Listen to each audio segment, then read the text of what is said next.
dan kita semua yang insya Allah senantiasa menjunjung sunnah Rasulullah SAW, sehingga kita semua akan mendapatkan syafaat dengan beliau di akhir yaumil nanti. Amin amin ya rabbal alamin. Baiklah Bapak-bapak dan jamaah yang berbahagia serta pemirsa Zoom yang dimanapun yang berada yang dirahmati Allah, marilah sama-sama kita mulai kajian hari Ramadan ini yang akan dipandu oleh moderator kita Haji Dodi Jumat. Pada Haji Dodi Jumat kami persilakan. Terima kasih atas waktunya. Assalamualaikum warahmatullahi wabarakatuh. Waalaikumsalam warahmatullahi wabarakatuh. Innal hamdalillah nahmaduhu wa nasta'inuhu wa nastaghfiruh wa na'udzu billahi min shururi anfusina wa min sayyiati a'malina. May yahdihillahu fala mudilla lahu wa may yudlilhu fala hadiya lahu. Asyhadu an la ilaha illallah wahdahu la syarika lahu wa asyhadu anna Muhammadan 'abduhu wa rasuluhu la nabiyya ba'dahu. Allahumma shalli wa sallim ala sayyidina Muhammad wa ala alihi wa ashabihi ajma'in. Rabbi shrah li sadri wa yassir li amri wahlul 'uqdatam min lisani yafqahu qawli. Amma ba'du. Yang kami muliakan Al-Mukarram wal Muhtaram Ustaz Nur Fajri Ramadan LC yang sebentar lagi MA yang sabtu ya. Gak penting gelar Pak. Penting belajar. Dan kami hormati bapak-bapak pengurus PKM dan Rumah Taufik Baitus Salam, juga yang berbahagia jamaah Masjid Baitus Salam yang dirahmati Allah. Yang pertama dan paling utama, marilah kita sama-sama memanjatkan puji syukur kehadirat Allah Subhanahu wa taala yang telah menganugerahkan kepada kita berbagai nikmat iman, nikmat Islam, nikmat kesehatan dan panjang umur, sehingga di masa pandemi ini kita masih bisa melaksanakan kewajiban-kewajiban kita selaku umat Islam. Dan pada kesempatan ini alhamdulillah kita bisa menghadiri tausiah agama yang merupakan puncak acara tahlil Ramadan dari DKM Baitus Salam. Salawat serta salam mudah-mudahan tetap tercurahkan kepada junjungan kita Nabi Muhammad SAW, kepada para sahabat, keluarganya, tabi'in, dan para ulama salafus saleh, dan mudah-mudahan juga kepada kita semua seluruh umatnya. Amin amin ya rabbal alamin. Masyaallah muslimin, jamaah Masjid Baitus Salam yang dirahmati Allah. Alhamdulillah pada kesempatan ini kita bisa berkumpul di sini dan insyaallah nanti akan bersama-sama kita mendengarkan ceramah agama atau tausiah dari Ustaz kita, Ustaz Nur Fajri Ramadan. Beliau ini alhamdulillah sudah pernah hadir di kita ya, Pak Hadi ya. Kalau nggak salah waktu beliau jadi imam dan khotib Idul Adha 2 tahun yang lalu ya. Dan beliau ini kesibukannya luar biasa ya. Kesibukannya luar biasa ya. Beliau masih kuliah S2 di Universitas Saudi King Abdul Aziz ya, di Jeddah, Saudi Arabia ya.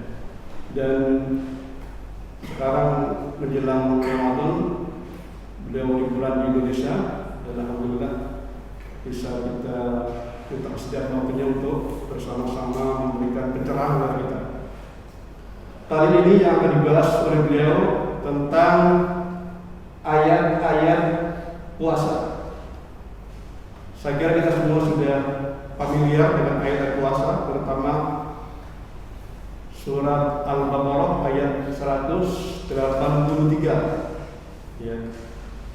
A'udzubillahi minasyaitonirrajim. Ya ayyuhalladzina amanu kutiba alaikumus syiyam kama kutiba alal ladzina min qablikum la'allakum tattaqun. Ya. Itu Al-Baqarah 183. Nanti akan dibahas selanjutnya, ayat-ayat selanjutnya sampai Al-Baqarah 187. Jadi ada sekitar 5 ayat. Sebenarnya sih Al-Baqarah 186 itu tidak secara spesifik ya, tapi yang lebih khusus membahas puasa itu Al-Baqarah 183, 184, 185, kemudian 187. Kalau kita membaca secara seksama, ya, kita mengkategorinya ya, ayat-ayat tersebut, ya, maka ada sekitar 5 critical point yang bisa kita ambil dari 5 ayat tersebut. Ya. Critical point yang pertama yaitu bahwa puasa Ramadan ini bukanlah puasa yang pertama. Jadi puasa dari umat-umat sebelum Rasulullah itu sudah disyariatkan akan puasanya. Cuma kita belum tahu ya, puasa umat-umat sebelum Rasulullah itu sebenarnya puasa apa? Ya. Di bulan apa? Berapa hari dan bagaimana tata caranya? Ya. Ini critical point yang pertama. Ya. Jadi umat-umat sebelum umat Muslim seperti Nasrani, Yahudi, mungkin juga umatnya Nabi Daud ya, dan nabi-nabi yang lain, nanti mungkin Ustaz bisa memberikan penjelasan secara lebih detail lagi.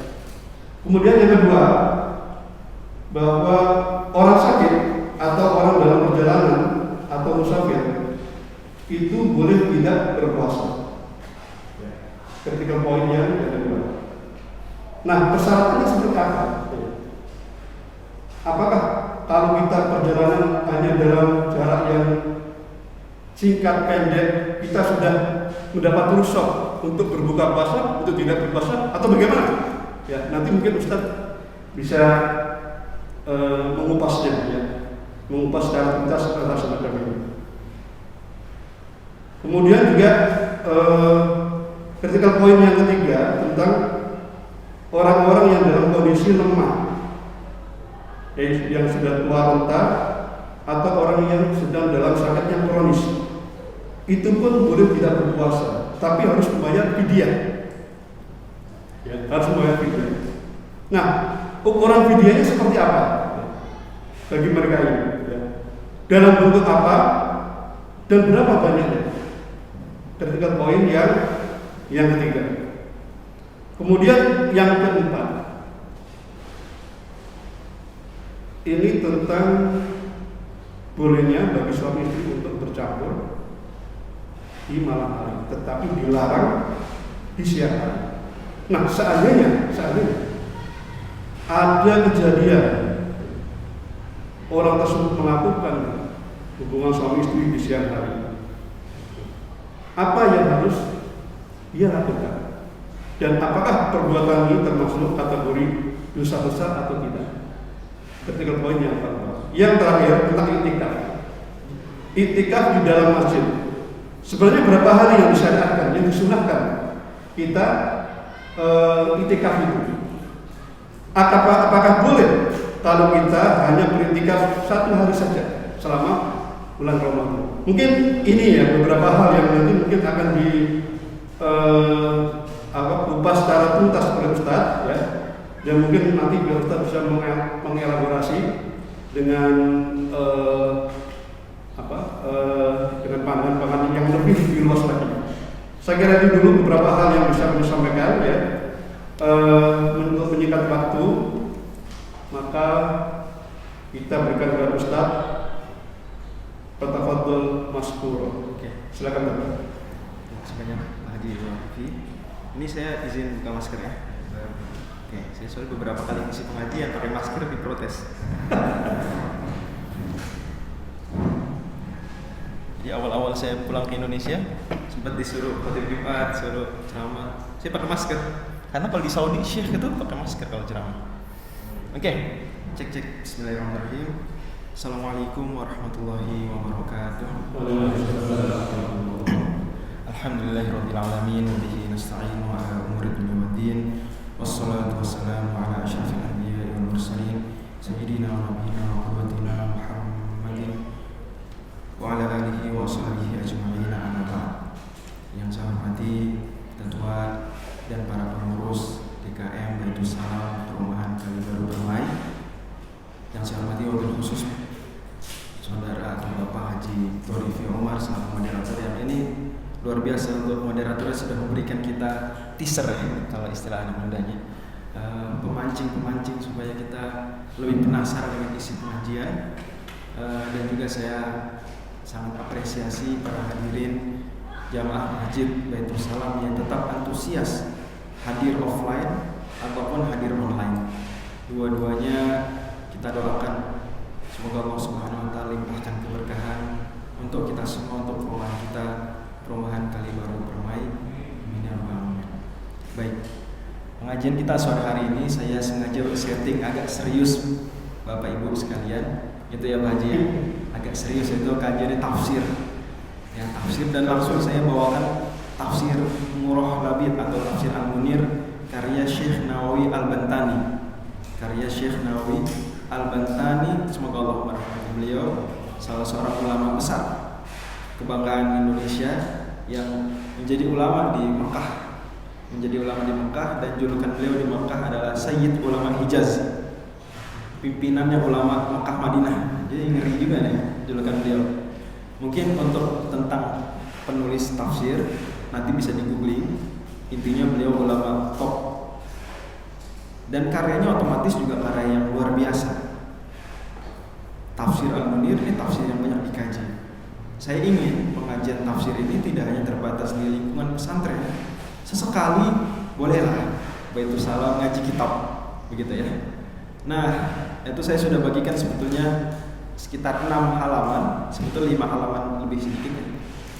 Dari tafsir ini kita baca pelan-pelan, dan sebagian nanti saya langsung terjemahkan. Sebagiannya saya bacakan teks Arabnya. Ini tadinya saya pikir saya yang mau operasikan laptop. Gimana, bisa nggak saya aja? Biar saya bisa tunjuk-tunjuk gitu, bisa nggak? Pakai pointer. Oke. Terima kasih banyak sebelumnya. Kemudian kamera saya melihat kemana nih Pak Haji? Yang itu apa yang biru? Ada YouTube, ada Zoom. Oh, jadi oke. Bebas ya. Terlihat ini jarinya nih. Terlihat ya. Oke, bismillahirrahmanirrahim. Apa untuk meternya? Terima kasih banyak. Baik, bismillahirrahmanirrahim. Bisa dilihat ya di bawah, tapi saya bacakan dulu ayatnya utuh. Tolong Bapak Ibu, baik yang di masjid maupun yang di rumah, untuk menyimak di Al-Qur'annya. A'udzu billahi minasy syaithanir rajim. Bismillahirrahmanirrahim. Ya ayyuhalladzina amanu kutiba 'alaikumus shiyam kama kutiba 'alal ladzina min qablikum la'allakum tattaqun. أياما معدودات فمن كان منكم مريضا أو على سفر فعدة من أيام أخر وعلى الذين يطيقونه فدية طعام مسكين فمن تطوع خيرا فهو خير له وأن تصوموا خير لكم إن كنتم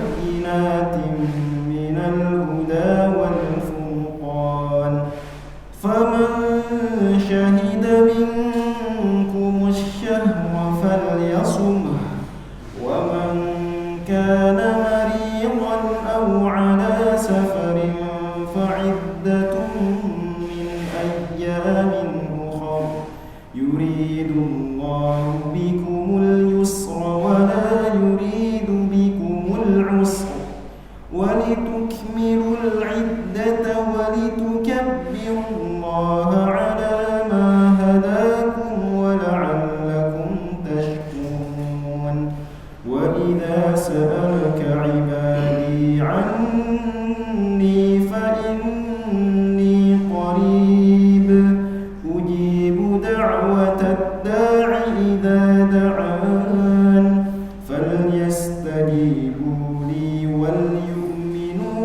بي لعلهم يرشدون أحل لكم ليلة الصيام الرفث إلى نسائكم هن لباس لكم وأنتم لباس لهم علم الله أنكم كنتم تختانون أنفسكم فتاب عليكم وعفى عنكم فالآن باشروهن وابتغوا ما كتب الله لكم وكلوا واشربوا حتى يتبين لكم الخيط الأبيض من الخيط الأسود من الفجر ثم أتموا الصيام إلى الليل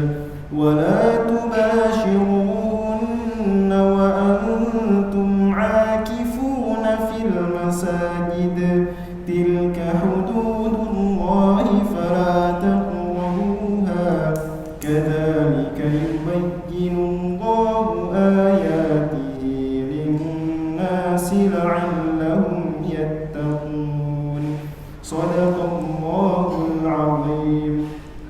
Allah firmankan, lihat paling bawah Bapak Ibu sekalian. Oke. Ya ayyuhalladzina amanu wahai orang-orang beriman, kutiba diwajibkan atas kalian berpuasa sebagaimana diwajibkan atas orang-orang sebelum kalian minal anbiya'i dari para nabi alaihi wassalatu wassalam wal umami min ladun Adam alaihissalam. Jadi kata Syekh Nawawi Al-Bantani, maksudnya sebagaimana diwajibkan atas orang-orang sebelum kalian, yakni siapa? Para nabi sebelum engkau wahai Nabi Muhammad dan juga umat-umat mereka. Sejak zaman siapa? Tadi Pak Haji Lorifi bilang dari zaman Nabi Musa, Nabi Isa, Nabi Daud. Justru kata Syekh Nawawi Al-Bantani sejak zaman siapa? Nabi Adam alaihissalam. Jadi Nabi Adam pun ada puasanya. Ya puasanya tidak harus 30 hari. Tidak harus dari subuh sampai maghrib, tapi tetap ada ajaran namanya puasa. La'allakum tattaqun, agar kalian bertakwa, ay tattaqunallaha bisaumikum wa tarkikum lisyahawat. Yakni agar kalian bertakwa kepada Allah dengan puasa kalian dan dengan kalian meninggalkan keinginan jiwa, syahwat. Kata Syekh Nawawi Al-Bantani, farrahbatu fil makrumi wal mankuhi asyaddu min ar-rahbati fi ghairihima. Keinginan manusia terhadap makan dan urusan ranjang, itu lebih dahsyat dibandingkan keinginan terhadap selain keduanya. Jadi memang itu dua kebutuhan paling mendasar manusia. Manusia bisa nggak punya mobil, tapi susah kalau nggak makan, gitu ya. Bisa nggak punya rumah, tapi susah kalau dia mungkin tidak menikah, itu susah. Walitiqau anhuma asyaqu, menjaga diri, nahan makan, mohon maaf, urusan dengan pasangan itu lebih susah. فَإِذَا سَهُلَ عَلَيْكُمُ اتِّقَاءُ اللَّهِ بِتَرْكِهِمَا كَانَ اتِّقَاءُ اللَّهِ بِتَرْكِ غَيْرِهِمَا أَسْهَلَ وَأَخَفَّ. Kalau manusia bisa dari subuh sampai maghrib menjaga diri dari dua hal tadi, apa tadi? Makanan dan urusan ranjang, maka berarti meninggalkan selainnya lebih apa? Lebih mudah, lebih ringan. Kalau dari makan minum saja bisa nahan diri, dari uang suap kira-kira bisa nggak? Nah, gimana? Bisa lah. Bisa. Lebih mudah mana? Nahan diri dari makan minum siang-siang apa dari uang suap? Gimana nih? Pejabat nih, ya datang orang sodorin biar dapat tender, menang tender. Gimana nih? Wah, jangankan gini mas, saya suruh tahan makan minumnya kuat, apalagi cuma amplop. Gitu harusnya. Bener ya? Harusnya gitu. Oke, lanjut. Allah Subhanahu wa ta'ala kata Syekh, awil makna la annakum tatabuna tarkal muhafazati ala sawmi bisawabi ilmi darajat. Atau agar kalian bertakwa menjaga diri dari pembatal-pembatal puasa karena derajatnya sangat tinggi. Ayyaman ma'dudat ayat 184. Beberapa hari yang terhitung. Ai fi ayyamin muqaddaratin bi'adadin ma'lumin 30 yawman wa hiya Ramadan. Yakni cuma beberapa hari saja yang bisa dihitung. Puasa nggak lama, hari beberapa yang bisa dihitung, yaitu diketahui lagi maksimal berapa hari puasa. Maksimal berapa hari? 30, minimal 29. Jadi nggak mungkin bulan Ramadan 28, nggak mungkin juga 31. Dan ini Allah sebutkan ini supaya kebayangnya gampang, ringan. Iya, bisa dihitung. Ringan.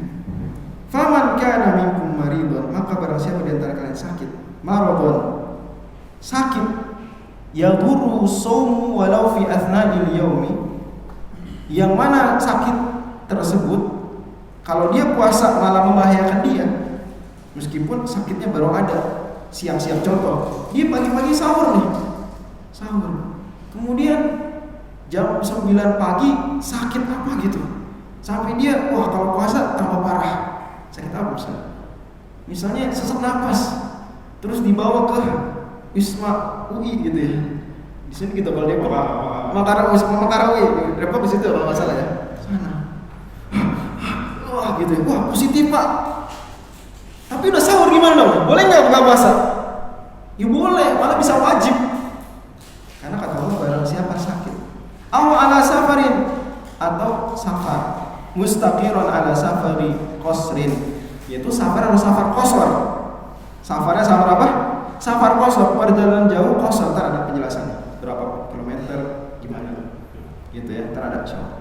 Fa'iddatun min ayyamin ukhra, maka dia wajib ganti di hari lain. Artinya kata Syekh, ai fa'alaihi in aftara shaumu iddati ayyamin maradi was safar. Yani kalau dia saat sakit berbuka puasa enggak puasa, saat safar enggak puasa, maka wajib mengganti puasa atau mengqadha bahasa kitanya sejumlah bilangan yang dia sakit dan dia apa? Safar tadi. Ai bi qadri ma aftara min ramadhana. Yani sebanyak yang dia tidak puasai saat Ramadan. Contoh, dia sakit Covid berapa lama? Orang jadi alumnus Covid tuh berapa lama? Jadi LC, lulusan Covid. Berapa lama? 14 hari. 14 hari. Berarti misalnya tanggal 10 Ramadan kena dia. Bawa ke Wisma Makara. 14 hari berikutnya udah negatif, alhamdulillah. Udah. Berarti nanti habis Syawal nih punya utang berapa hari dia? 14 hari. Nah, kayak gitu karena dia enggak puasa 14 hari. Safar, pulang kampung dia. Misalnya tanggal 25 Ramadan pulang kampung. Kan yang dilarang mudik ya. Yang enggak boleh mudik. Kalau wisata boleh. Kalau wisata boleh. Jadi wisata ke Surabaya aja gitu ya. Wisata ke Surabaya. Boleh, yang dilarang mudik. Saya enggak mau mudik, saya wisata. Wisata boleh. Ya bener ya, Pak Haji. Wisata dia ke Surabaya. Dari Depok Surabaya jauh tuh pasti. Jauh. Nah, dia berarti nggak puasa 5 hari misalnya contoh. Nanti habis lebaran berarti punya utang 5 hari. Gitu. Walau mufarraqan, meskipun terpencar-pencar nggak berturut-turut. Jadi misalnya dia nggak puasanya nggak berturut-turut, sakit sembuh. Itu nanti dikumpulin. Oh berarti total dia nih 5 hari nggak puasa. Nanti qadha 5 hari. Pun nanti saat mengqadha, meskipun nggak puasanya berturut-turut, misalnya tadi 14 hari itu nggak puasa gara-gara Covid. Nanti qadhanya apa harus 14 hari berturut-turut? Harus nggak? Tidak harus. Di sini katakan, wa an Abi Ubaidah bin Jarrah radhiyallahu anhu annahu qala, dari sahabat mulia Abu Ubaidah bin Jarrah, beliau mengatakan, Inna Allah Ta'ala lam yurakhis lakum fi fitrihi wa huwa yuridu an yashqa 'alaikum fi qada'ihi. Allah tuh tidaklah ngasih keringanan kalian supaya nggak puasa, lah terus nyusahin kalian saat qada. Allah memperkenankan kalian nggak puasa kan buat ngasih gampang. Masa saat qada dibikin susah dengan cara harus berturut-turut? Enggak lah. Juga Allah kasih gampang. Kata beliau, in syi'ta fawatir wa in syi'ta fafarrid. Kalau kamu mau, boleh kamu puasanya nanti qadanya berturut-turut, silakan. Pun boleh kamu nanti qadanya apa? Pencar-pencar 14 hari. Ya udah, sekalian aja. Sepekan sekali dapat tuh. Kira-kira 14 pekan, enggak apa-apa. Boleh. Enggak harus betul. Waruya, kata Syekh Nawawi Al-Bantani lagi, anna rajulan qala lin Nabi sallallahu alaihi wasallam. Diriwayatkan bahwa ada seorang sahabat berkata kepada Nabi sallallahu alaihi wasallam, ya alayya ayyaman min ramadhana afa yujzini an aqdiyaha mutafarriqatan. Wahai Kanjeng Nabi, saya punya utang Ramadan. Boleh enggak? Sah enggak kalau saya qadanya tuh pencar-pencar? Enggak berturut-turut.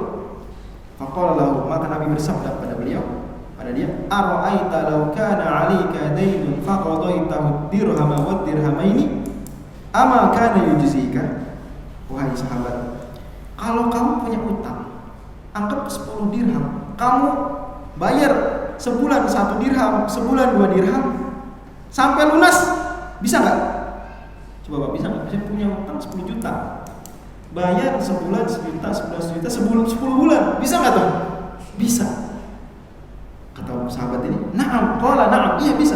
Qala fallahu ahaqqu an ya'fu wa yasfah. Allah lebih berhak untuk memberi toleransi dan memaafkan. Orang manusia aja boleh bayar utang nyicil, enggak harus cash.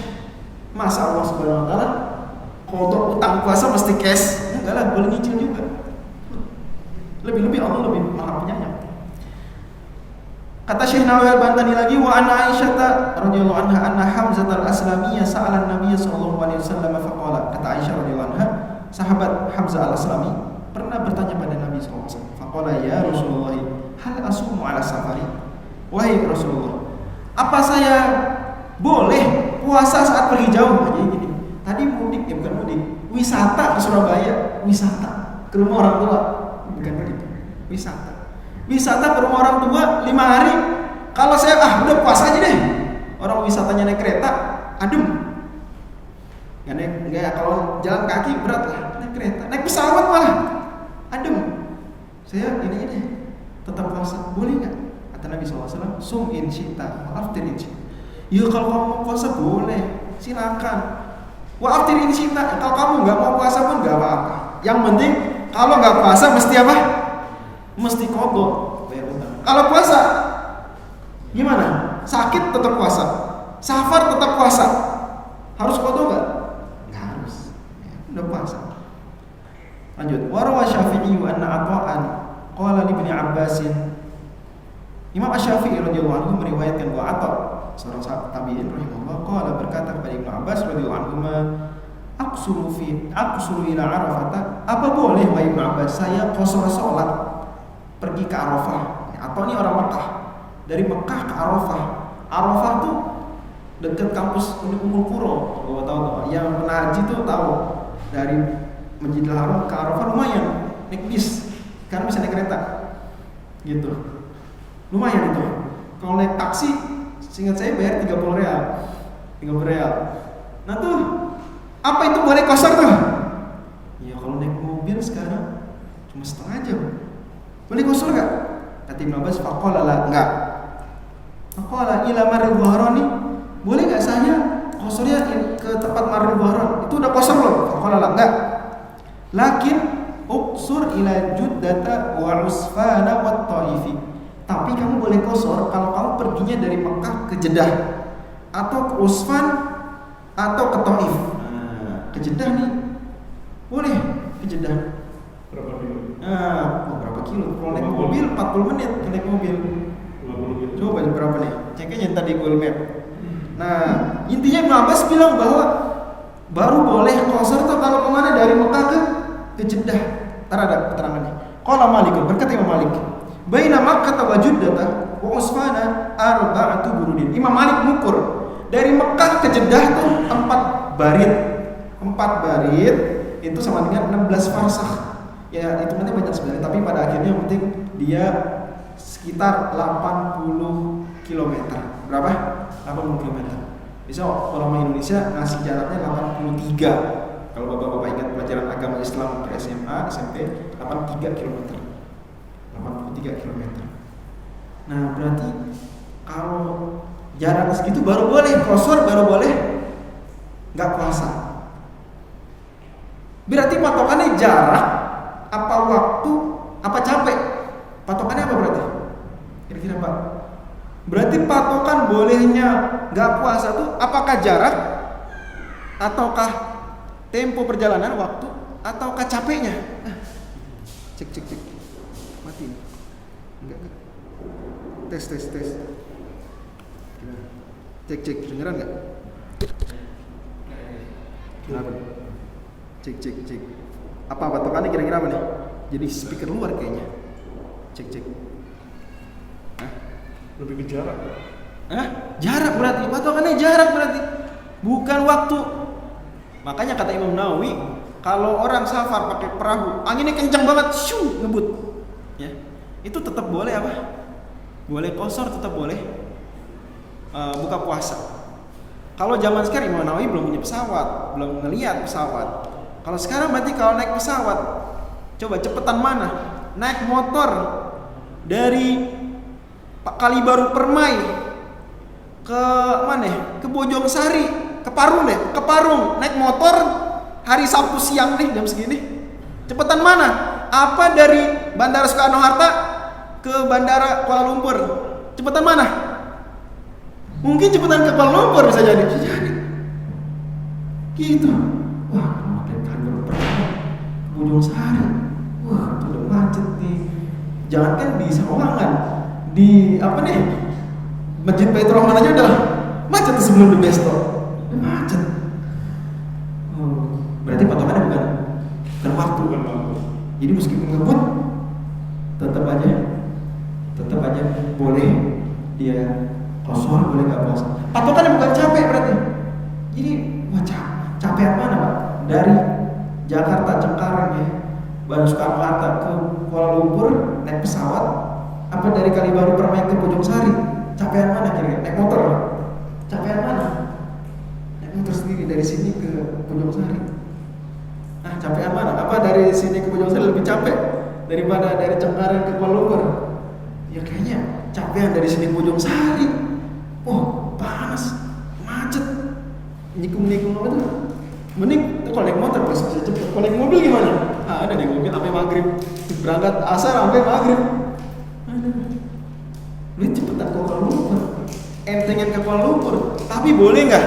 Oh, kalau gitu naik mobil dari Kalibaru Permai ke Bojongsari udah 2 jam, capek. Berarti boleh tuh buka puasa tuh, gimana Pak Haji? Boleh berarti tuh dari Kalibaru Permai naik mobil ke Bojongsari, boleh berarti dong buka puasa. Habis lama capek, nggak boleh karena patokannya jarak. Dari Cengkareng naik pesawat ke Kuala Lumpur udah bentar, nggak capek, tidur lagi, adem. Berarti nggak boleh dong buka puasa. Oh boleh, tetap boleh. Karena patokannya apa? Jarak. Jadi kita paham patokannya jarak. Lanjut. Wa 'alal ladzina yutiqunahu ay wa 'alal mutiqina lisawmi in aftaru. Yani orang yang mampu puasa, mampu dia, kuat, tapi enggak puasa, berbuka. Fidyatun ta'am miskin, dia wajib memberikan bayar fidyah makanan orang miskin. Ay qadru ma ya'kuluhu fi yaumin wa huwa muddun min ghalibi quti baladihi. Yani sekadar yang dia makan sehari, yaitu 1 mud dari umumnya makanan kota dia tempat tinggal. Jadi fidyah itu berapa banyak? 1 mud. 1 mud hitungannya Basnas 0,75 kg. Berapa? 0,75 kg. Dari makanan pokok kota tempat tinggal umumnya apa? Tinggal di Kalibaru Permai, kota Depok berarti. Orang Kota Depok umumnya makan apa? Makan beras. Berasnya Kota Depok nih beras berapaan? Nah gitu. Berapaan kira-kira?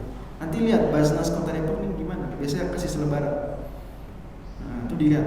Ya kalau kita hati-hati tarik agak mahal dikit nggak apa-apa. Itu pahalanya lebih banyak. Seperti itu. 1 mut 0,75. Udah sampai 1 kilo. Oh nggak nyampe sekilo. Itu sehari per hari. Nanti kalau 2 hari kali 2, 14 hari kali 14. Wa qara'a Nafi'un wa Ibnu Amir bi idhafati fidyatin wa jam'i masakin. Ini qiraat ya. Imam Nafi dan Ibnu Amir, Imam Nafi dari Madinah dan Imam Nafi, Ibnu Amir dari Syam. Mereka membacanya dengan mengidhafahkan fidyah ke ta'am. Jadi gini. Wa 'alal ladzina yutiqunahu fidyatu ta'ami masakin gitu bacanya. Qala Ibnu Umar wa Salamah bin Aqwa'i wa ghairuhuma inna hadhihi al-ayata mansukhatun. Ayat ini sudah dinasakh, sudah tidak berlaku hukum yang kata Ibnu Umar dan Salamah bin Aqwa. Ini 2 orang sahabat. Wa dzalika annahum kanu fi sadril Islami mukhayyarina baina shiyami wal fidyati. Karena orang Islam awal-awalnya itu boleh milih antara puasa atau bayar fidyah. Jadi Bapak Ibu sekalian yang dirahmati Allah, awal-awal Islam ya, tahun 2 Hijriah, pertama kali kewajiban puasa Ramadan, itu meskipun kita kuat, sehat walafiat, masih muda, tidak haid, tidak nifas, tidak hamil menyusui, itu tetap boleh punya opsi mau puasa atau bayar fidyah. Awalnya gitu. Awalnya tuh meskipun seger bisa puasa, tetap punya pilihan apa? Bayar fidyah. Awalnya begitu. Wa inna ma khayyarahumullahu ta'ala bainahuma li'annahum kanu lam yata'awwadu siyama fashtadda 'alaihim farakhasallahu lahum fil iftari. Awalnya kata Nawawi, kata Syekh Nawawi Al-Bantani, Allah kasih pilihan mereka boleh pilih 2 karena awalnya mereka belum terbiasa apa? Puasa. Lam yata'awwadu siyama. Belum biasa puasa. Susah makanya mereka puasa. Maka Allah kasih keringanan boleh milih antara puasa atau tidak puasa. Tapi kalau tidak puasa maka punya kewajiban apa? Fidyah. Nah itu dulu. Habis itu udah deh, tidak ada lagi pilihan. Kalau mampu maka wajib puasa. Fidyah hanya rukhsah keringanan bagi yang tidak mampu. Wa qila inna hadhil ayatan nazalat fi haqqi Syekh Al-Harami. Ada pendapat Al-Harimi. Pendapat mengatakan bahwa ini ayat sebetulnya turun terkait syekh kakek-kakek yang sudah lansia, yang sudah lemah. Wal makna wa 'alal ladzina yaqdiruna 'ala shaumi ma'al masyaqqati fidyatun. Ini maknanya kalau gitu, orang yang mampu puasa tapi kesusahan boleh fidyah. Yaitu kakek-kakek. Lansia boleh dia tidak puasa, bayar fidyah. Faman tatawwa khairan, barang siapa tapi dia memilih udah deh saya melakukan kebaikan dengan puasa, ka'an zada fil fidyati 'alal qadril wajibi, seperti fidyahnya cuma wajib 1 hari 0,75 kg, dia tambah jadi sekilo per hari, boleh, itu lebih bagus. Aw shoma ma'a ikhrajil fidyati, atau dia udah fidyah puasa juga, bagus. Fa huwa ay at-tatawwu, yani beramal tambahan tadi, khairun lahu bis-sawabi, lebih baik buat dia pahalanya. Wa antasum, dan kalau kalian puasa, ayyuhal murakhasuna lakum fil iftari minal marda wal musafirina wal ladzina yaqdiruna 'ala shaumi ma'al masyaqqati. Wahai orang-orang yang sedang sakit, sedang safar, dia mampu puasa tapi susah, memilih puasa, udah deh puasa aja. Itu lebih bagus. Khairun lakum in kuntum ta'lamun. Kalau kalian tahu, ma fi shaumi minal fadilati, karena puasa ada keutamaan. Wa minal ma'anil muwarrithati littaqwa, dan juga ada nilai-nilai takwa. Wa bara'ati zimmati, dan kalau kalian safar enggak puasa punya utang, tapi safar tetap puasa enggak punya utang, mendingan apa berarti? Mendingan safar tapi puasa enggak punya utang. Boleh sih safar enggak puasa, boleh, cuma kan jadi punya utang wajib. Iya, artinya rukhsahnya enggak diambil. Iya boleh, tapi kan punya utang. Jadi kalau dia ngambil rukhsah punya utang, repot. Mending kalau nanti bisa bayar, jangan-jangan nggak bisa kerja dan seterusnya. Lanjut. Fa innal ibadata kullama kanat asyaqqa kanat aktsara thawaban, kaidah. Karena ibadah setiap makin susah makin banyak pahalanya. Ayat selanjutnya. Syahrul Ramadan alladzi unzila fil Qur'an, bulan Ramadan diturunkan di situ Al-Qur'an. Ai inna Jibril nazala bil Qur'ani jumlatan wahidatan fi lailatul qadri wa kanat lailata 24 min Ramadan min al-lauhil mahfuz ila sama'id dunya. Yani maksudnya bulan Ramadan diturunkan Quran tuh Jibril turun membawa Al-Qur'an utuh 30 juz. Kapan? Pada malam Lailatul Qadar.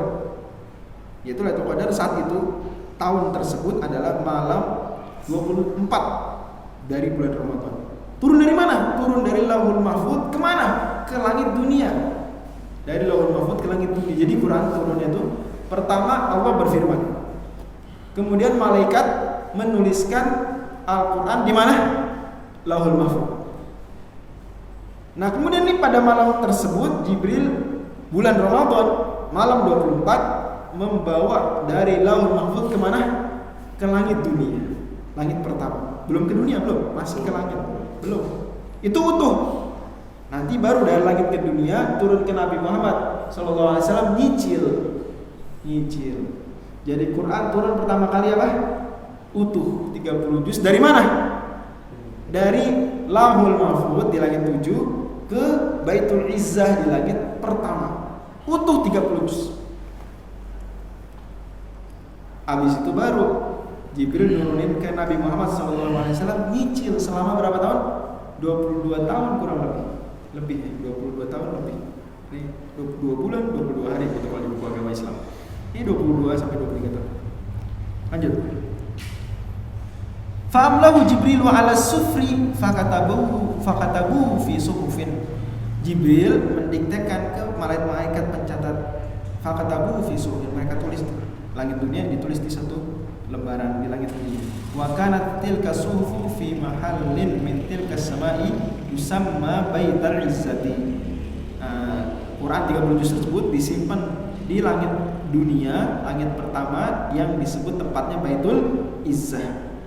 Thumma nazala Jibril bil Qur'ani ala Rasulullah sallallahu alaihi wasallam nujuman fi 23 sanatan muddatan nubuwati bihasabil hajati yauman biyaumin ayatan wa ayataini wa thalathan wa suratan. Kemudian Jibril baru turun bawa Quran dari langit dunia Baitul Izzah nyicil ke Nabi sallallahu alaihi wasallam selama 23 tahun muddatan nubuwah, yani selama jadi nabi dari umur 40 tahun. Kan Nabi kapan jadi nabi? Umur berapa? 40 tahun. Sallallahu alaihi wasallam. Wafat beliau tahun umur berapa? 63. Berarti kira-kira berapa tahun jadi nabi? 23 kira-kira. Enggak full sih tapi kira-kira.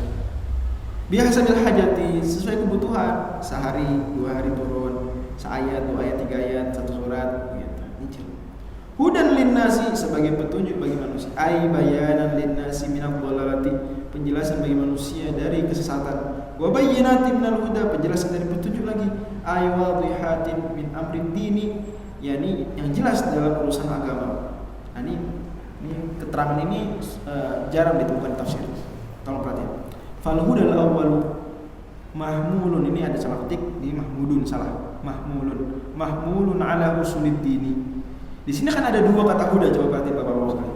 Ada 2 kata huda. Syahrul Ramadan alladzi unzila fihi al-Qur'an hudal linnasi wa bayyinatin minal huda wal furqan. Ada 2 petunjuk. Petunjuk pertama, petunjuk kedua sama atau beda? Kalau beda, apa bedanya? Syekh Ayub Al-Bantani jelasin. Fal hudal awwalu mahmulun ala usuluddin. Petunjuk pertama tuh urusan akidah. Petunjuk pertama urusan apa? Akidah. Petunjuk dalam akidah. Catat, ini jarang di buku tafsir lain. Wal huda tsani ala furu'id dini. Petunjuk kedua urusan fikih. Fikih. Jadi petunjuk pertama urusan apa? Akidah. Petunjuk kedua, huda yang kedua tuh fikih, jadi ibadah dan akhlak. Mau cakep ingat ini. Ini susah dicari buku tafsir lain tuh. Biasanya enggak sedetail ini. Masya Allah, Syekh. Ingetin tuh. Ini kalau kultum nih, Bapak-bapak sekalian, kultum nerangin ini, jangan bingung kok udah lagi nih. Apa bedanya? Ingat nih. Syekh Nawawi Al-Bantani bilang dalam tafsir beliau, Tafsir Al-Munir. Apa? Huda pertama tuh apa? Penjelasan petunjuk dalam bidang akidah. Petunjuk yang kedua dalam bidang apa? Fikih, ini akidah dan ibadah dan akhlak. Oh, masya Allah. Lanjut. Wal furqan, dan pembeda apa? Ai minal farqi bainal haqqi wal batili wa bainal halal wal haram. Penjelas, pembeda antara hak dan batil. Pembeda antara hal dan haram. Faman syahida minkum syahra fala yasumhu, barang siapa menyaksikan bulan tersebut maka hendaklah dia puasa, wajib puasa. Ai man syahida minkum awwal syahri fil hadri falyasum kull syahr. Jadi barang siapa yang di awal bulan dia tidak bepergian, wajib dia puasa seluruh bulan. Wa syuhudu syahri imma birru'yati wa imma bisama'i. Menyaksikan bulan itu entah melihat langsung hilal atau mendengar orang melihat hilal. Ada dua nih. Faman syahida, menyaksikan, bisa langsung dia melihat hilal, bisa juga dia mendengar orang yang melihat hilal. Ya, insya Allah kalau kita mah ya susah melihat hilal langsung ya. Kita paling apa? Mendengar laporan orang menyaksikan hilal ya, Kementerian Agama dan sejenisnya. Fa idza ra'a insanun hilala ramadhana wa qad farada bi tilka ru'yati wa radda al-imamu syahadatahu lazimahu an yasuma. Kalau ada orang melihat hilal Ramadan tapi sendirian dia, kemudian lapor ke Kementerian Agama, ke imam nggak percaya, nggak percaya, menolak persaksian dia, maka orang ini sendiri aja yang wajib puasa. Misalnya Bapak Pak Haji Dzarif Umar nih ngelihat hilal, hilal pakai teropong di atas rumah, lihat hilal, beneran lihat hilal, lapor, telepon ke Pengadilan Agama, karena kalau hilal tuh lapornya ke Pengadilan Agama. Ru'yah. Iya, ru'yah melihat hilal. Nah, lapor. Terus sidang isbat dilaporkan ada orang melihat hilal nih di Kalibaru gitu ya, Cilodong. Semua se-Indonesia enggak ada yang lihat hilal. Di Cilodong kelihatan. Kata Menteri Agama, dulu enggak diterima gitu. Nah, terus gimana dong? Iya. Pak Dzarif Umar, Pak Haji puasa sendiri wajib ngelihat. Tapi orang se-Indonesia enggak wajib. Sendiri aja wajib. Karena ngelihat gitu emang. Kalau emang benar ngelihat, wajib ngelihat puasa sendiri. Ngelihat gitu. Tapi kita nggak wajib karena nggak dipercayain sama Menteri Agama. Kalau Menteri Agama percaya terus diterima, ya jadi kita. Kenapa? Li'annahu hasala syuhud asy-syahri fi haqqihi. Hasala syuhud asy-syahri fi haqqihi fa wajib alaihi shaum. Karena dia udah bisa saksikan bulan, maka dia puasa wajib. Wa idza syahida adlani ala ru'yatil hilali hukima bihi fi shaumi wal fitri jami'an. Kalau menyaksikan dua orang maka bisa untuk hilal Ramadan dan bisa untuk hilal Syawal. Wa idza syahida 'adlun wahidun 'ala ru'yati hilali Syawalin la yuhkamu bihi, amma idza syahida 'ala hilali Ramadan fa yuhkamu bihi ihtiyatan li amri shaum. Nah, kalau hilal Ramadan itu minimal bisa satu orang. Jangan kaget. Cakung, lihat. Cuma cakung doang. Kementerian Agama menerima itu bisa. Walaupun susah kasusnya. Biasanya orang-orang pada nolak, tapi bisa sah. Nah, kalau hilal Syawal nggak boleh satu orang, minimal berapa? 2 orang. Karena hilal Ramadan kita masuk puasa, salah puasa nggak apa-apa. Tapi hilal Syawal kita apa? Buka puasa, nggak puasa kita. Salah nggak puasa, wah berabe. Aturan wajib puasa jadi nggak puasa, berabe. Makanya hilal Syawal lebih ketat. Nabi sendiri contohkan dalam hilal Ramadan udah terima, ada orang bersaksi dalam hadits Abu Daud. Lanjut. Ayyuqbalu qaulul wahidi fi itsbatil ibadati wa la yuqbalu fil khuruji minha illa qaulul itsnaini la likay yasumu wa la yuftiru ihtiyatan. Ini kalau dalam ibadah persaksian seorang diterima, tapi kalau berhenti dari ibadah harus 2 minimal, bentuk kehati-hatian. Wa man kana maridan, barang siapa sakit fi syahr Ramadan wa in kana muqiman, meskipun dia tidak pergi awal safar atau bepergian, ay mutalabisan bis safari waqta tulu'il fajri wa in kana sahihan. Ini dia pergi safar saat subuh. Ini penting ya, dalam Imam Syahrul Al-Bantani pakai perspektif kebanyakan ulama, yaitu kita baru boleh nggak puasa itu kalau safarnya dari subuh. Ini banyak yang nggak tahu biasanya. Kita baru boleh nggak puasa kalau safar itu kalau safarnya dari subuh. Kalau subuh sahur baru berangkat safar jam 9 pagi itu nggak boleh tuh buka puasa, harus puasa full. Karena dia sempat puasa. Baru boleh dia batalin puasa itu kalau safarnya dari kapan? Dari subuh. Ya misalnya dia berangkat safar naik kereta jam 10 malam. Tadi wisata kemana? Surabaya. Saya pernah naik kereta dari Gambir ke Turi. Dari Gambir jam 10. Itu nyampe Turi udah lewat subuh tuh. Udah lewat subuh. Nah, itu bisa tuh. Bisa berarti. Karena sedang safar saat waktu subuh, baru hari itu nggak wajib puasa. Tapi kalau kita subuh masih di Depok, nah itu harus puasa berarti hari tersebut. Ini banyak ya orang nggak tahu biasanya fikih. Biasanya nganggapnya kalau gitu udah enak dong. Kalau pengen batalin puasa ngapain? Safar aja gitu, safar aja. Puasa nih panas nih, gerah nih. Udah safar aja kemana? Ke Bandung, pergi ke Bandung dia. Enak enggak gitu. Baru boleh tuh kalau safarnya dari subuh, baru boleh. Nah ini hati-hati nih, nggak tahu. Lihat ini Imam Syekh Nawawi Al-Albani bilang mutalabisan bisafari waqta tulu'il fajr. Emang gitu dalam buku-buku fikih juga, ya Anatul Talibin, dalam Minhajul Talibin juga kayak gitu. Atau Mu'in disebutin, atau Qorib. Lanjut. Wa in kana fa'idatun ay fa'ali idatun, dia wajib qada min ayyamin ukhra, hari lain. Ay fal yasum minha biqadri ma aftara. Ini sekadar dia puasa, buka puasa tadi. Yuridullahu bikumul yusra, Allah pengen kalian dapat kemudahan, keringanan dengan tidak berpuasa saat safar. Allah tidak ingin kalian susah, tidak ingin membuat kalian susah dengan puasa saat safar.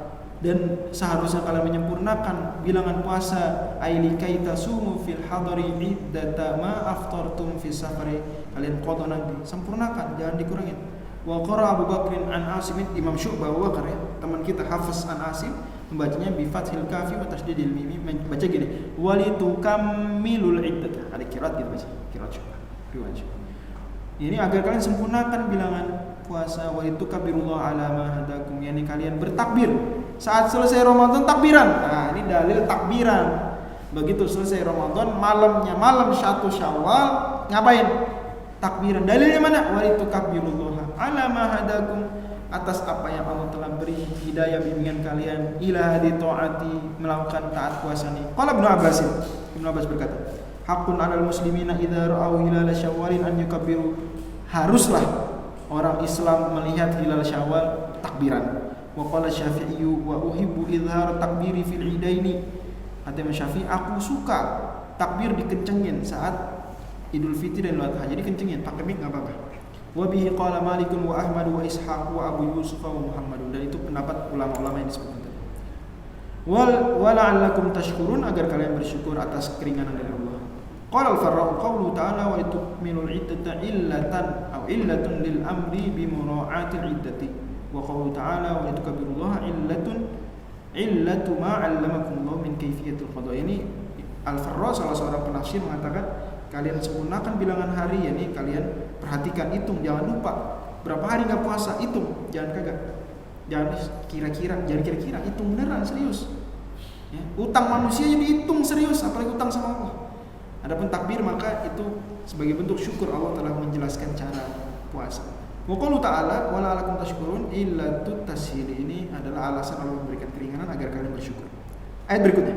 Nah, ini tadi Pak Haji Zonifi Umar bilang ini ayat bukan ayat puasa nih, 186, tapi ayat tentang apa? Doa. Tapi ayat 183, 184, 185 puasa. 187 puasa. Jadi ayat puasa, ayat doa, ayat puasa lagi. Berarti ayat doa di tengah-tengah ayat puasa. Pertanyaan saya, urutan ayat siapa yang ngurutin? Urutan ayat itu dari siapa? Dari Allah. Sepakat ulama, ijma, kata Imam Suyuti dalam kitab Al-Itqan, bahwa urutan ayat dari Allah. Berarti yang ngurutin ayat doa di tengah-tengah ayat puasa itu siapa? Allah. Pertanyaan saya, Allah mungkin gak salah ngurutin? Mungkin gak salah ngurutin? Salah nih Allah nih, masa 186 doa? Atau entar dulu, ini ayat puasa nanggung nih, geser dulu dia. Begitu nggak? Salah berarti Allah? Nggak mungkin. Oke. Pertanyaan kedua, mungkin nggak Allah ngurutin ayat Quran tuh asal-asalan? Nah, asal aja. Ini gini cakep-cakep ya, asal. Mungkin nggak? Nggak mungkin. Nah, bapak-bapak, ibu-ibu dulu bikin skripsi itu ngurutin bab 1, bab 2, bab 3 aja. Ada pertimbangannya, nggak asal-asalan. Kan gitu. Nggak asal-asalan. Masa Allah subhanahu wa ta'ala asal-asalan? Berarti Allah nggak mungkin salah ngurutin dan nggak mungkin asal-asalan. Pasti ada pertimbangannya, ada kebijaksanaannya.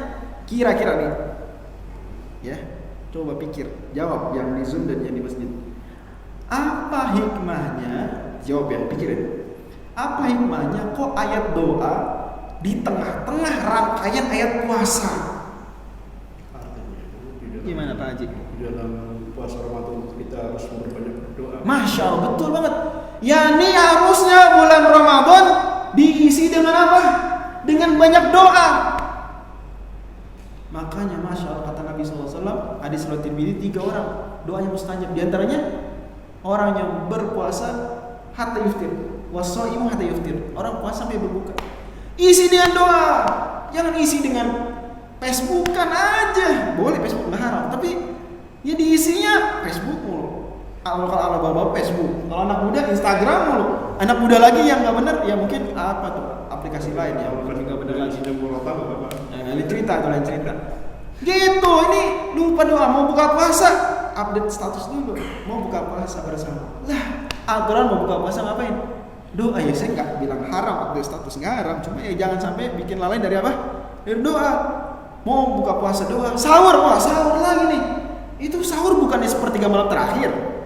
Sepertiga malam terakhir bukannya waktu mustajab. Lah ini waktu mustajab malah apa?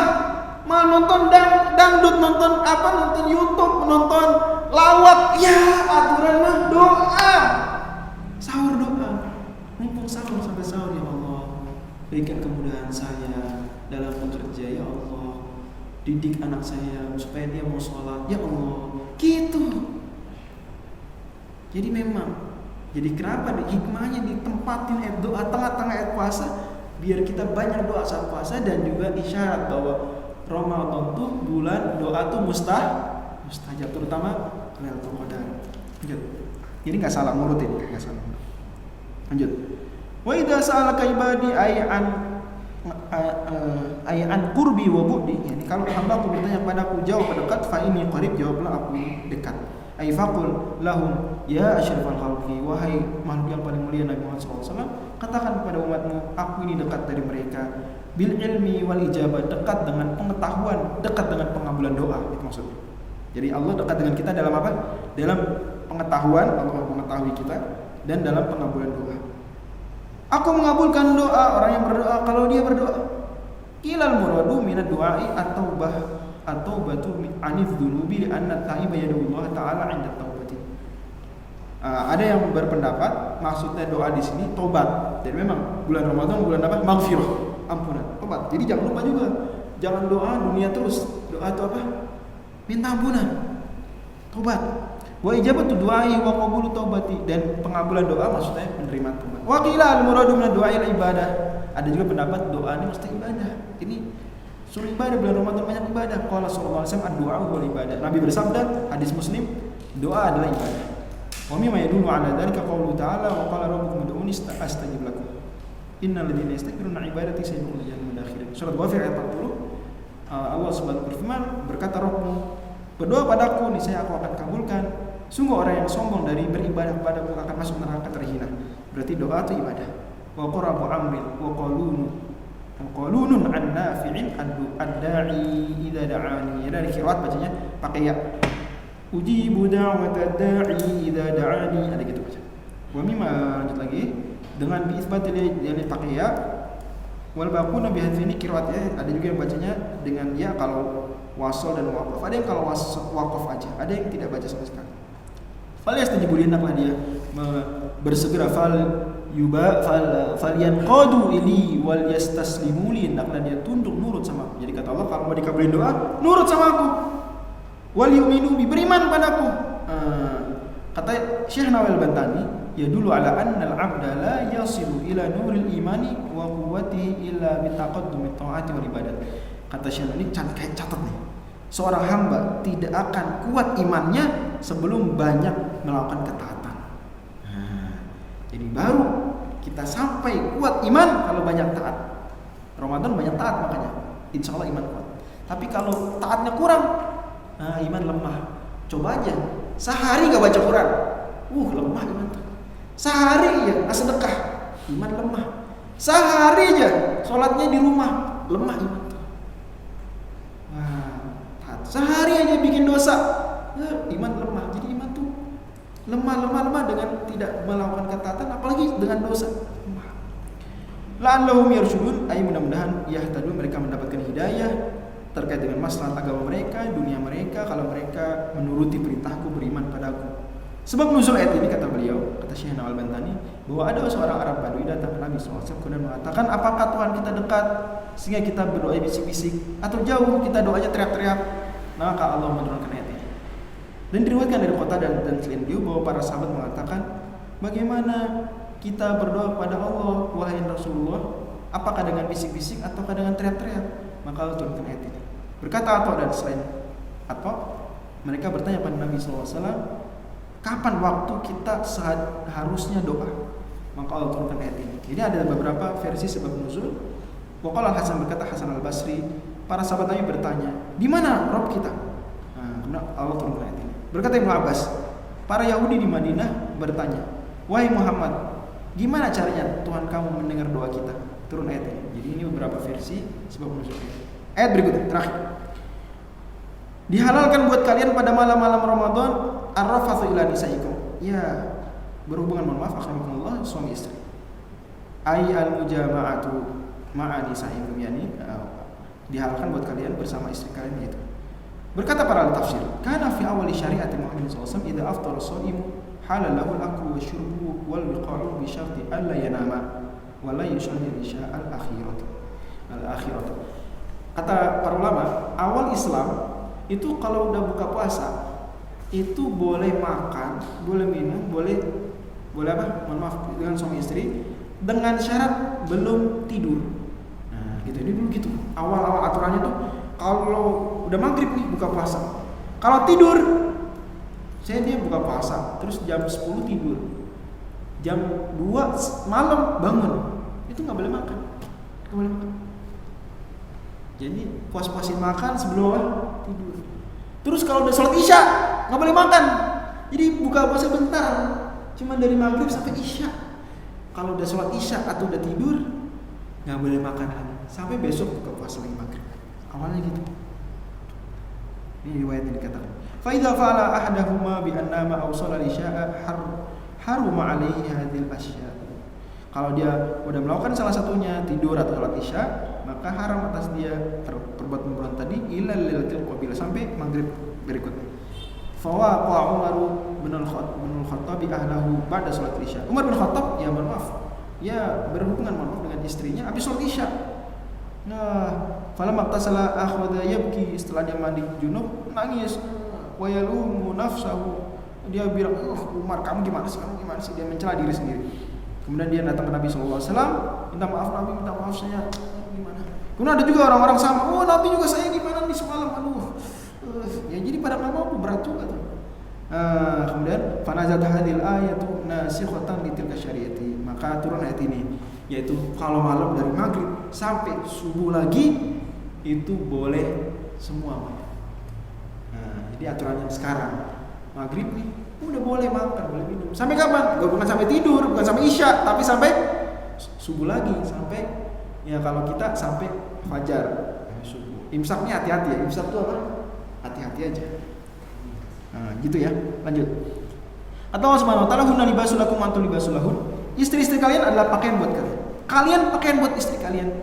Ini menjelaskan bahwa sebabnya penghalalan itu adalah karena susah kalian meninggalkan istri kalian. Sebab kalian dan istri kalian laksana pakaian.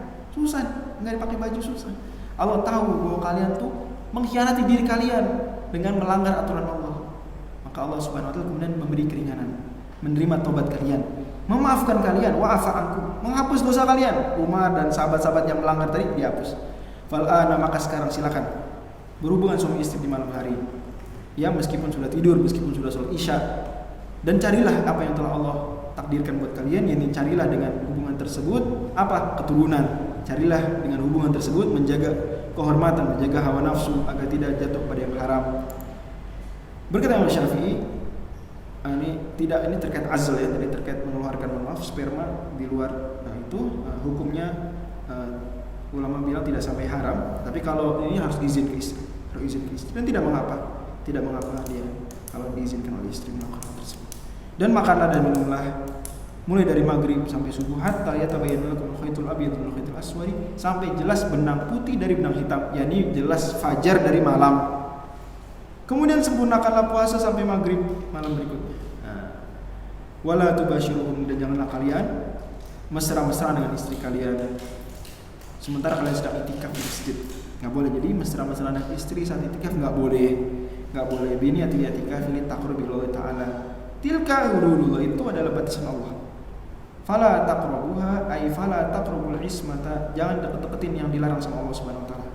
Jangan deket-deketin ini, jangan coba-coba dia mesra-mesraan sama istri lagi itikaf. Tar dulu, sabar dikit. Demikianlah Allah Subhanahu wa taala jelaskan ayat-ayatnya bagi manusia agar mereka bertakwa. Jadi Masya Allah, ayat puasa tuh awalnya la'allakum tattaqun, akhirnya la'allahum yattaqun. Cakep bener.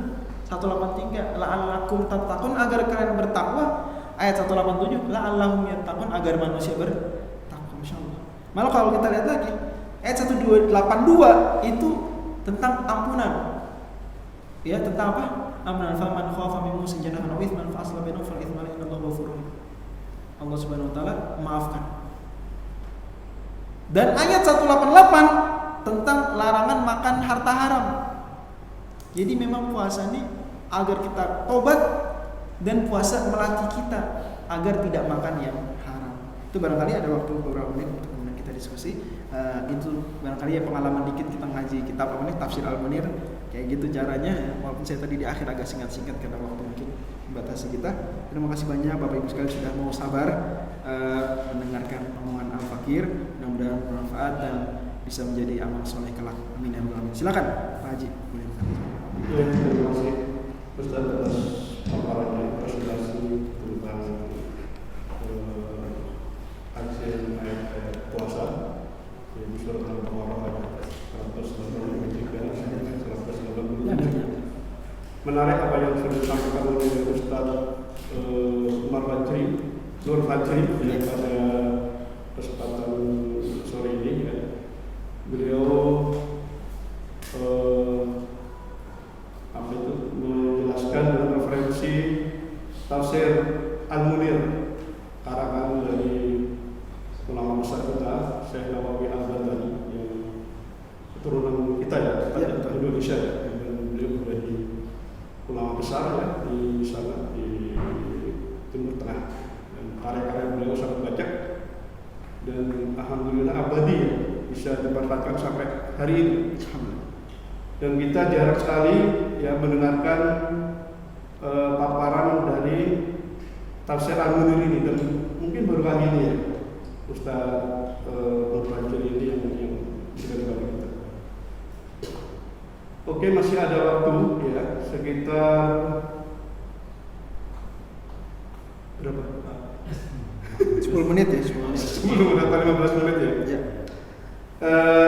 Kita akan buka sesi interaktif ya, tanya jawab bagi teman-teman yang mungkin mau memberikan komentar ya, mungkin mau menambahi atau bahkan mungkin mau bertanya, silakan ya kepada Ustaz Fajri ya. Mumpung masih ada waktu sekitar 15 menit lah ya. Untuk termin yang pertama ini kami berikan kesempatan kepada 2 penanya aja. Silakan. Ya. Untuk yang pertama Pak Hardi. Silakan. Assalamualaikum warahmatullahi wabarakatuh. Waalaikumsalam warahmatullahi wabarakatuh. Tanya Ustaz, ini masih terkait dengan safar ya biasa. Untuk diperbolehkan safar tadi untuk penjelasan para ulama ada sekitar 80 km. Ya. Apakah itu juga menjadi syarat bagi kita untuk melakukan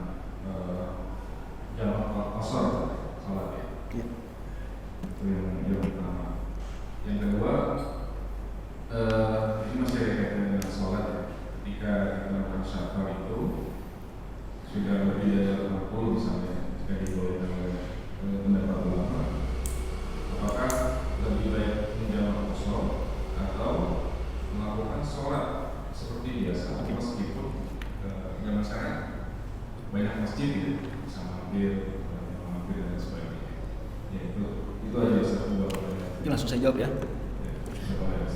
Kita masuk banyak Pak Herdi. Jadi yang pertama pertanyaannya, apakah jarak tadi 83 km itu syarat juga untuk jamak qashar? Jawabannya iya.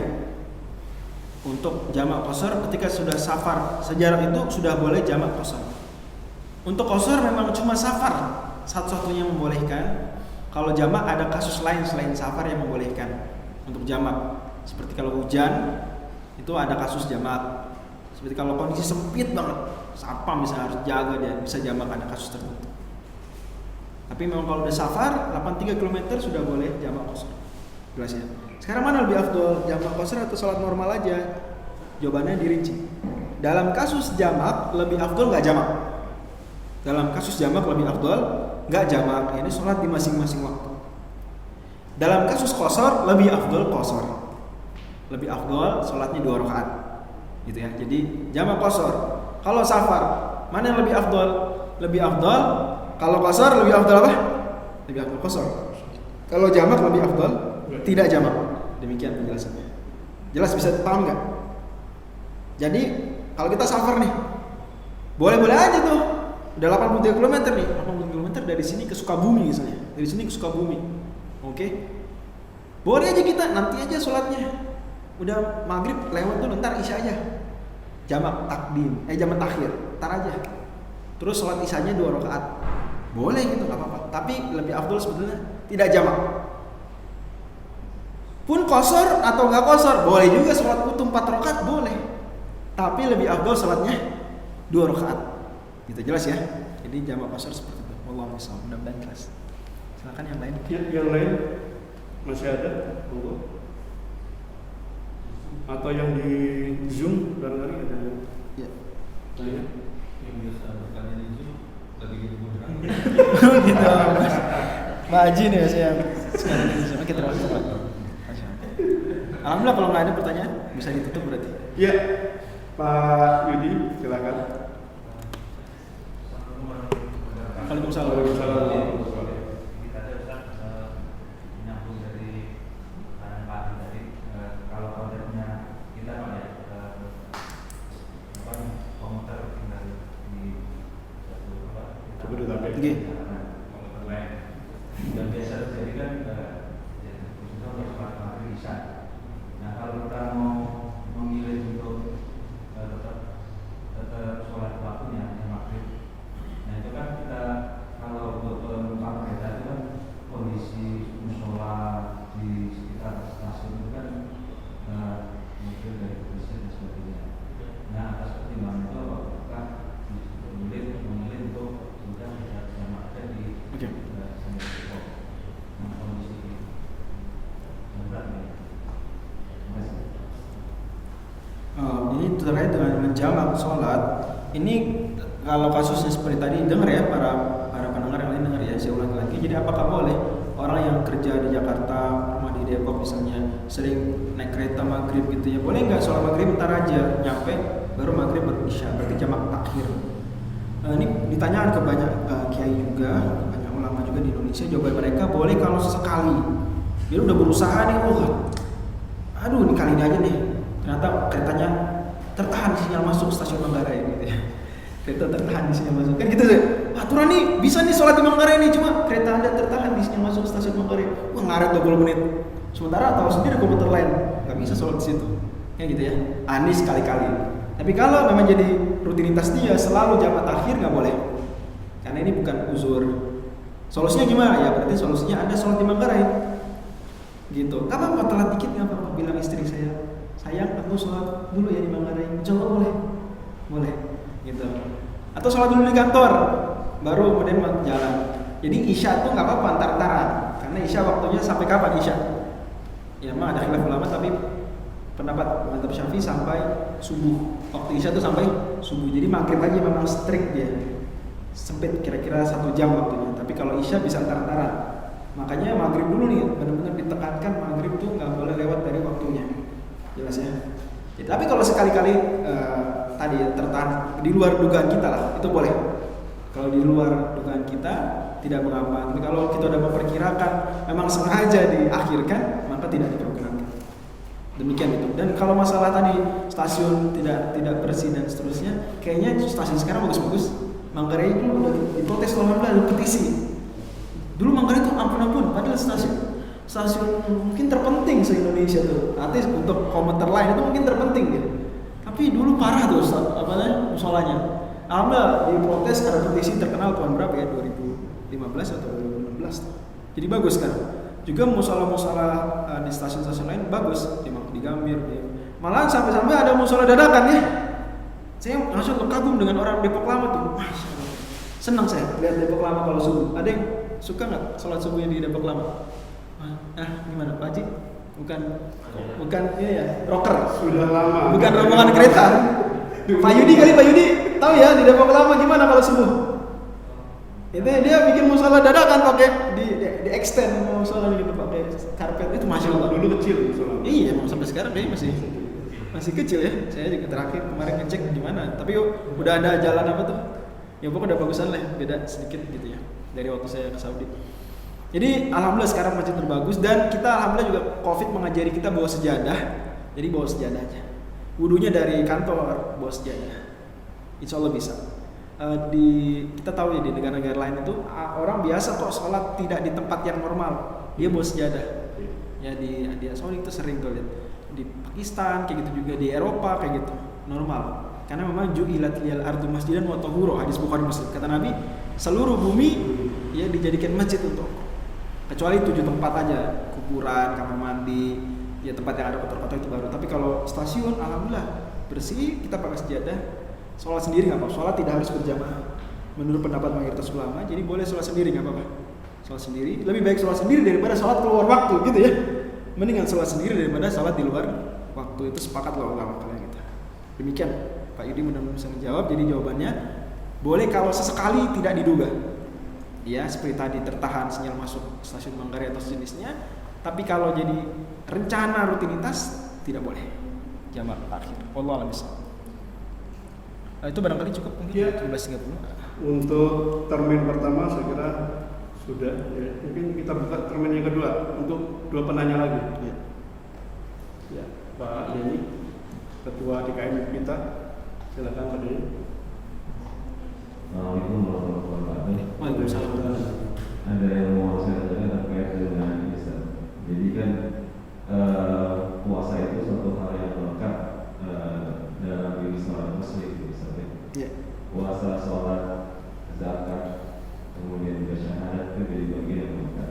Tapi kenapa di ayat yang tadi saya baca itu yang dipanggil adalah orang beriman? Apakah ini adalah hal yang khusus terkait dengan siang itu sendiri yang maknanya kenapa Allah panggil hanya untuk orang beriman? Itu saja. Waalaikumsalam. Pak ini ya, Pak Denny Ketua DKM. Ini dibahasnya tidak di tafsir ini, tapi di tafsir lain. Saya ingat di Fathul Qadir karya Imam Asy-Syaukani disebutkan itu sebetulnya bentuk motivasi kalian wahai orang yang mengaku beriman seperti itu. Jadi jangan dikira bahwa kalau imannya belum kuat nggak wajib puasa, nggak gitu. Semua orang muslim udah wajib puasa. Jadi kalau kita pakai perspektif hadis Jibril, Islam atasnya iman, atasnya ihsan, bukan berarti ya ayyuhalladzina amanu orang Islam tuh nggak wajib, yang baru level Islam aja belum iman. Enggak gitu. Semua wajib. Malah puasa tuh rukun iman apa rukun Islam? Rukun Islam ya, masa rukun Islam bukan rukun iman. Rukun Islam. Nah, berarti itu panggilan seolah-olah panggil mulia. Seperti gini. Contohnya dicontohkan Imam Asy-Syaukani seperti misalnya kita ini dalam ilmu balaghah, ilmu sastra Arab gitu. Kita punya murid. Ada yang pintar, ada yang enggak pintar. Tapi kita suruh anak-anak yang pintar, jangan lupa nanti Ramadan dikerjakan tugasnya. Gitu. Anak-anak yang pintar. Padahal ya ada yang enggak pintar. Cuma anak yang termotivasi kan gitu. Bapak juga gitu pasti ke anak, ayo Budi yang rajin, bangun subuh. Padahal dia mungkin malas, gitu ya. Jadi itu panggilan motivasi, wahai orang-orang yang pengen beriman, mengaku beriman. Demikian, Allah SWT. Ya ada lagi, satu lagi kali. Satu lagi dari Zoom, jamaah Zoom. Ada? Ya. Ada. Oh ya, bagus. Silakan. Waalaikumsalam warahmatullahi wabarakatuh. Pak Agus ya. Kita tahu ya dalam sejarah itu kan dalam banyak peperangan saat zaman Rasulullah itu dilakukan di Ramadan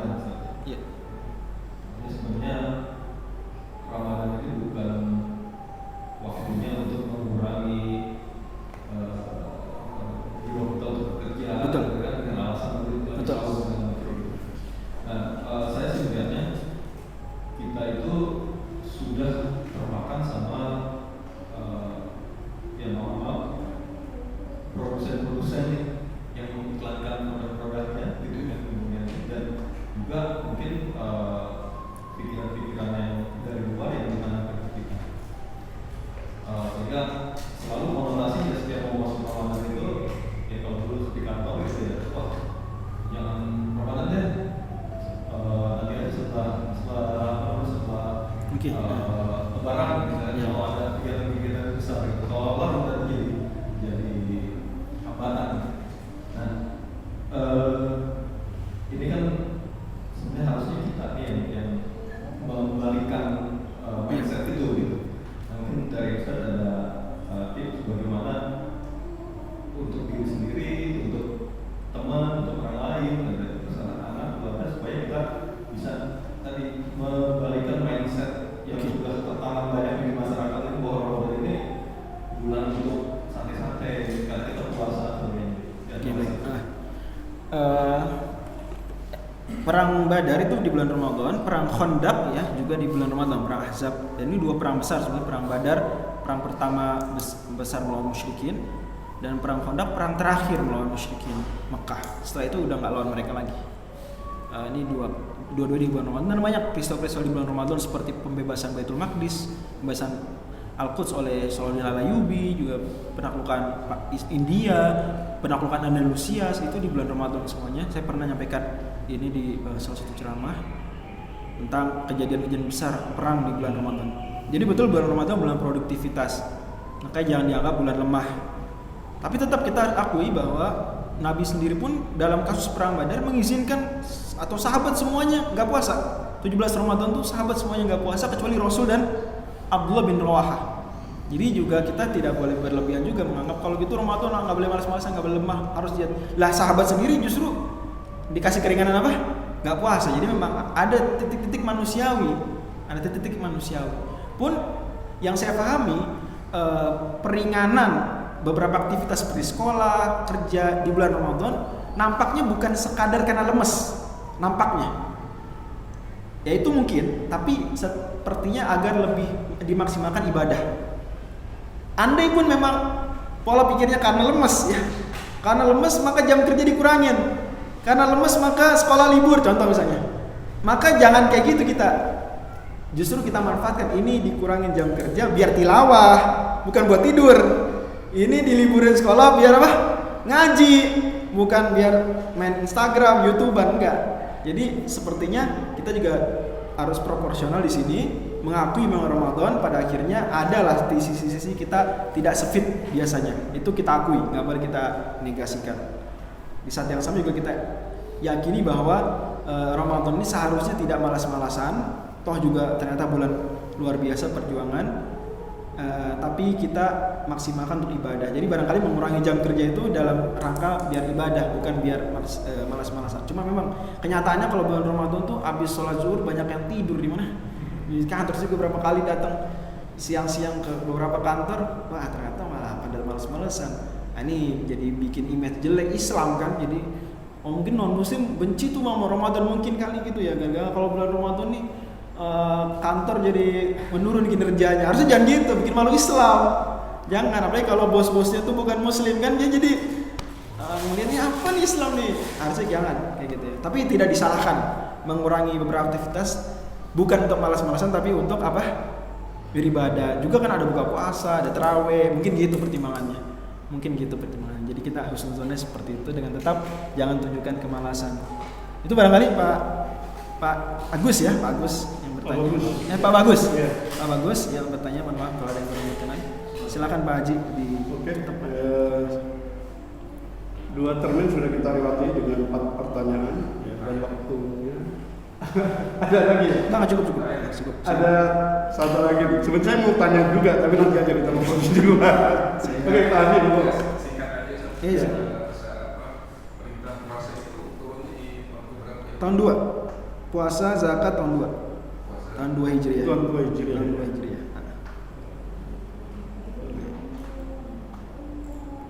Ini good. Oke. Cukup Pak, bagus. Oke, cukup. Ya, terima kasih pada Ustaz Fajri ya, yang sudah memberikan pencerahan ilmunya kepada kita yang luar biasa menurut saya pada sore ini. Banyak hal-hal baru yang bisa kita dapat ya. Tadi beliau memberikan banyak hal ya tentang petunjuk di dalam Al-Baqarah 185 itu ternyata punya dua makna ya. Petunjuk pertama itu urusan akidah, petunjuk kedua itu urusan fikih, ibadah dan akhlak. Juga tadi disebutkan oleh beliau tentang bagaimana proses turunnya Al-Quran itu. Ternyata Al-Quran itu diberikan kepada malaikat itu langsung utuh ya, saja. Ya, juz. Kemudian sampai ke kita dari Lauh Mahfuz kemudian ke Baitul Izzah, ke langit pertama ya. Ya, ini kita juga dapat baru ini Baitul Izzah ini ya. Kemudian baru ke langit dunia, dan itu secara gradual, secara bertahap.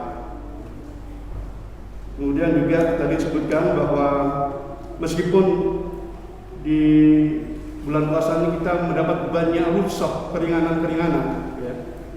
Bagi kita yang sakit, bagi para kaum yang lemah, ya, tua renta, yang sudah penyakit kronis, maupun para musafir yang sedang safar, diberikan beberapa dispensasi keringanan-keringanan. Itu boleh kita ambil, tapi kalau nggak kita ambil itu malah lebih baik, ya tadi. Dan mudah-mudahan ya bekal ini menjadi bekal yang penting buat kita untuk memasuki bulan puasa nanti, sehingga kualitas puasa kita di bulan Ramadan itu lebih baik daripada tahun-tahun sebelumnya. Itu kita harapkan, sehingga kita bisa mengoptimalkan ya bulan puasa ini sebagai bulan Al-Quran, sebagai bulan doa, sebagai bulan taubat ya. Sehingga kualitas kita betul-betul menjadi lebih baik dan kita mencapai derajat muttaqin, orang-orang yang bertakwa, sebagaimana tujuan disyariatkannya puasa Ramadan oleh Allah Subhanahu wa taala. Saya kira itu sedikit yang bisa kami kutip ya dari apa yang disampaikan oleh Ustadz Nur Fajri ya. Mudah-mudahan puasa kita ya menjadi puasa yang berkualitas ya, dan mudah-mudahan kita bisa bertemu lagi pada kesempatan yang akan datang dengan kondisi yang lebih baik, dan mudah-mudahan kita semua diberikan kesehatan ya, dan COVID segera berlalu ya, tidak membelenggu kita sebagai umat Islam, sehingga kita mempunyai keterbatasan untuk melakukan ibadah. Mudah-mudahan ya COVID yang sudah menurun ini betul-betul terus menurun dan tidak naik lagi. Saya kira itu yang bisa kami sampaikan, dan kurang lebihnya saya mohon maaf ya. Billahi taufiq wal hidayah. Nasrun minallahi wa fathun qarib. Wa basyiril mu'minin. Wassalamualaikum warahmatullahi wabarakatuh. Waalaikumsalam warahmatullahi wabarakatuh. Alhamdulillah, mungkin kita tutup dengan kafaratul majelis.